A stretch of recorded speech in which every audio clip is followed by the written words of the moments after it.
adalah umum bahwa orang yang memiliki sesuatu tentu ingin merasakan nikmat dan manfaat dari sesuatu yang dimilikinya itu. Apa gunanya punya radio bagus kalau telinga tuli? Apa gunanya punya sepatu mahal kalau tidak punya kaki? Apa guna punya televisi berwarna, gambarnya terang kalau mata pun buta? Demikian juga iman. Apa arti iman itu kalau kita belum bisa merasakan nikmatnya, indahnya, manisnya iman? Orang yang merasakan manisnya iman, manis rasanya ketika dia sujud, manis rasanya ketika dia berlapar dan berhaus melaksanakan ibadah puasa, manis rasanya ketika dia harus menginfakkan sebagian dari harta yang dimilikinya, manis ketika dia melaksanakan wukuf di padang Arafah, berhaji untuk Allah, manis melaksanakan apapun yang menjadi tuntutan dari nilai imannya itu. Untuk bisa merasakan nikmatnya, manisnya, indahnya iman, Rasulullah sallallahu alaihi wasallam mengajarkan kepada kita salasun man kunna fihi wajada halawatal iman. Ada 3 perkara. Siapa yang mempunyai 3 hal ini, 3 perkara ini, ia akan bisa merasakan manisnya iman, indahnya iman, nikmatnya iman. Apa yang 3 itu? Pertama, ayyakuna Allah wa rasuluh ahabba ilaihi mimma siwahuma. Seseorang yang cintanya kepada Allah dan Rasulnya di atas segalanya. Kita diberikan hati, dalam hati bertumpu sejuta rasa. Apa yang paling dominan di hati, itulah yang jadi kecenderungan kita. Bahwa kita cinta harta benda, tentu. Kita cinta tanah air, itu pun bagian dari iman. Kita cinta pangkat dan jabatan, wajar. Kita cinta anak dan istri, iya. Dan agama pun tidak melarang, persilahkan. Cintailah apa yang perlu kau cintai. Mencintai tanah air, mencintai bangsa dan negara, mencintai harta benda, mencintai anak istri, mencintai teman, pangkat, jabatan, persilahkan. Tapi kan cinta kepada alam dan seluruh isinya dibatasi oleh kesadaran pada satu saat kita akan berpisah. Cinta kita kepada harta, entah si harta dulu hilang di gondol maling, entah kita dulu meninggalkan harta itu. Cinta kita kepada pangkat dan jabatan ada waktunya. Cinta kita kepada anak istri sekalipun ada saatnya. Inilah batas kesadaran itu, supaya dia jangan berurat dan berakar di hati. Kepada Allah dan Rasulnya kita tidak akan pisah selamanya. Kesana idealnya kita memperbanyak rasa cinta ini. Ketika terjadi perang Tabuk, baginda Rasul melakukan mobilisasi dana. Semua sahabat memberikan sumbangannya. Datanglah seorang sahabat, Sayyidina Abu Bakar Siddiq radhiyallahu an, memberikan harta bendanya. Begitu banyak sampai Rasul bertanya, hal tarakta li ahlika syai'an ya Abu Bakar? Begini banyak yang kau bawa ini Abu Bakar, kau belanjakan di jalan Allah untuk kepentingan perang Tabuk, mempertahankan akidah. Apa buat keluargamu sudah kau tinggalkan sesuatu untuk kehidupan mereka? Beliau senyum, na'am, taraktu lahumullaha wa rasulah. Benar, sudah aku tinggalkan buat keluargaku. Apa yang ditinggalkan? Aku tinggalkan kepada mereka Allah dan Rasulnya. Cinta kepada Allah dan Rasulnya, itu yang aku tinggalkan kepada keluargaku. Adapun harta, semuanya aku belanjakan di jalan Allah untuk kepentingan mempertahankan keyakinan. Ini adalah sebuah contoh orang yang cintanya kepada Allah dan Rasulnya di atas segalanya. Harta itu, pangkat dan jabatan itu,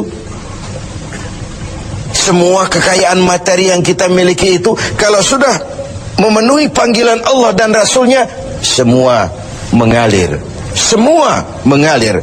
Dari sana dia datang dan ke sana juga dia akan kembali. Inilah keyakinan terhadap inna lillahi wa inna ilaihi raji'un. Dari Allah segalanya datang, ke jalan Allah juga, kepada Allah juga semuanya akan kembali. Jadi kalau cinta ini sepenuhnya sudah kita gantungkan kepada alam dan isinya, cinta benar kita kepada pangkat dan jabatan, sehingga sulit melepaskannya, akhirnya terkena penyakit megalomania, sindrom power syndrome. Sulit balik jadi orang biasa, sudah kadang jadi pejabat tinggi. Sulit melepas pangkat dan jabatan, dengar mau ada mutasi, gerasak gerusuk, cari mbah ini, cari mbah itu, bawa ayam putih, bawa kambing hitam, macam-macam dilakukan. Sebagai cermin bahwa jabatan itu berakar di hati, sulit untuk melepaskannya. Orang yang cintanya kepada Allah dan Rasulnya, kalau satu saat dia harus melepas yang dia sayangi, dahulu pun ketika terlahir ke alam ini, tidak ada harta yang saya bawa. Kalau sekarang saya harus melepasnya, innalillah wa inna ilaihi raji'un. Dahulu pun ketika terlahir ke alam ini, tidak ada pangkat dan jabatan yang saya sandang. Kalau sekarang saya harus melepaskannya, innalillah wa inna ilaihi raji'un. Oh, itu cuma sekadar titipan dari Allah saja. Disinilah lapang dadanya seorang mukmin ketika dia menempatkan cinta Allah dan Rasulnya di atas segalanya. Ini yang pertama. Yang kedua, untuk merasakan manisnya iman, wa ayyuhibba 'abdan la yuhibbuhu illa lillah. Dia cinta kepada sesama hamba, cintanya karena Allah, bukan karena kepentingan. Kalau sudah cinta karena kepentingan, sebatas kepentingan terakomodir, kita loyal, kita taat, kita setia, kita cinta. Begitu kita merasa kepentingan kita diabaikan, kita jadi musuh nomor satu. Pantas saja kalau dalam panggung politik ada pameo, tidak ada teman abadi. Yang ada tujuan abadi, kepentingan abadi. Hari ini teman, besok lawan. Hari ini disanjung, besok digusur. Agama mengajarkan cintai sesama hamba karena Allah, bukan karena kepentingan, bukan karena mencari kehormatan diri, tapi karena Allah saja. Kau di jalan Allah, kau saudara saya. Kau keluar dari jalan Allah, sampai sini saja kita. Bersaudaranya itu karena Allah. Islam membebaskan manusia dari ras diskriminasi, dan ikatan akidah jauh lebih kuat daripada ikatan darah. Tidak ada persaudaraan yang lebih kokoh selain persaudaraan yang diikat dengan nilai-nilai akidah. Saya sih tahu mabuk itu haram, cuma saya ngormatin teman, ikut minum. Saya sih tahu judi itu haram, cuma diajak saya nggak enak sama teman, ngormati teman, mengorbankan keyakinan. Untuk hal-hal yang seperti itu, tidak ada toleransi yang perlu dirumuskan. Bersaudara karena Allah, bertemu karena Allah, berpisah pun juga karena Allah. Ini yang mahal zaman sekarang. Sekarang kan bersaudara karena kepentingan, karena ada maunya. Berteman karena ada kepentingan. Bila kepentingan tercapai, teman jadi lawan pun nggak masalah. Lawan jadi teman sekalipun it's okay, asal kepentingan tercapai. Nah, nuansa Ramadan mempertemukan kita dalam ikatan jalinan karena Allah semata-mata. Bertemu ya karena Allah, berpisah pun juga karena Allah. Ikatan kekeluargaan kita sebagai bangsa memang nyaris rapuh. Berbagai konflik di daerah belum kunjung selesai, baik yang bernuansakan agama, etnis, dan macam-macam lagi. Di Papua sana, di Poso sana, bahkan di kota-kota besar masih sering terjadi bentrokan antar kampung, antar tetangga, antar wilayah. Lalu keroyokan, rame-rame menyatakan identitasnya pada proporsi yang salah sebenarnya. Bertemu karena Allah, berpisah juga karena Allah. Persaudaraan semacam itu melahirkan kenikmatan iman. Kenapa? Karena imanlah yang mengayomi itu semua.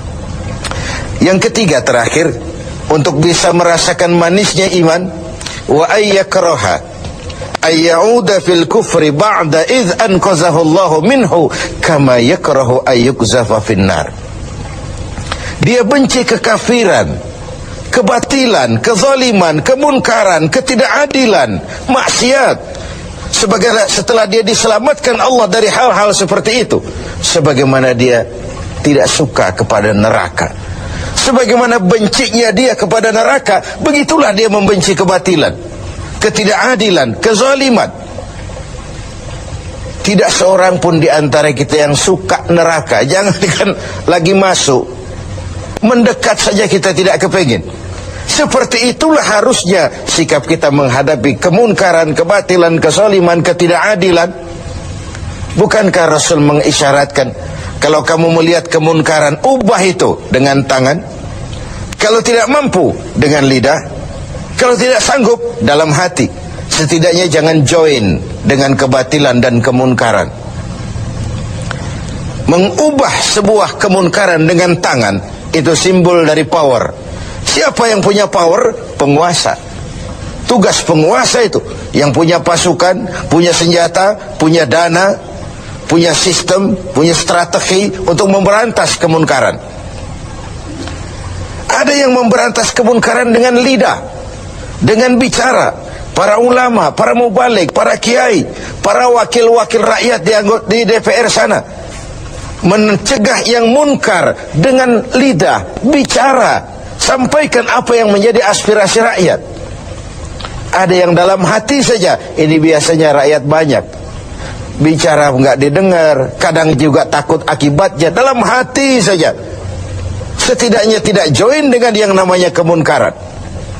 Karena ketika yang ma'ruf berjalan, yang munkar juga berjalan, sama-sama berjalannya, lalu hukuman datang kepada yang munkar ini, yang ma'ruf pun akan terkena juga dampak dan akibatnya.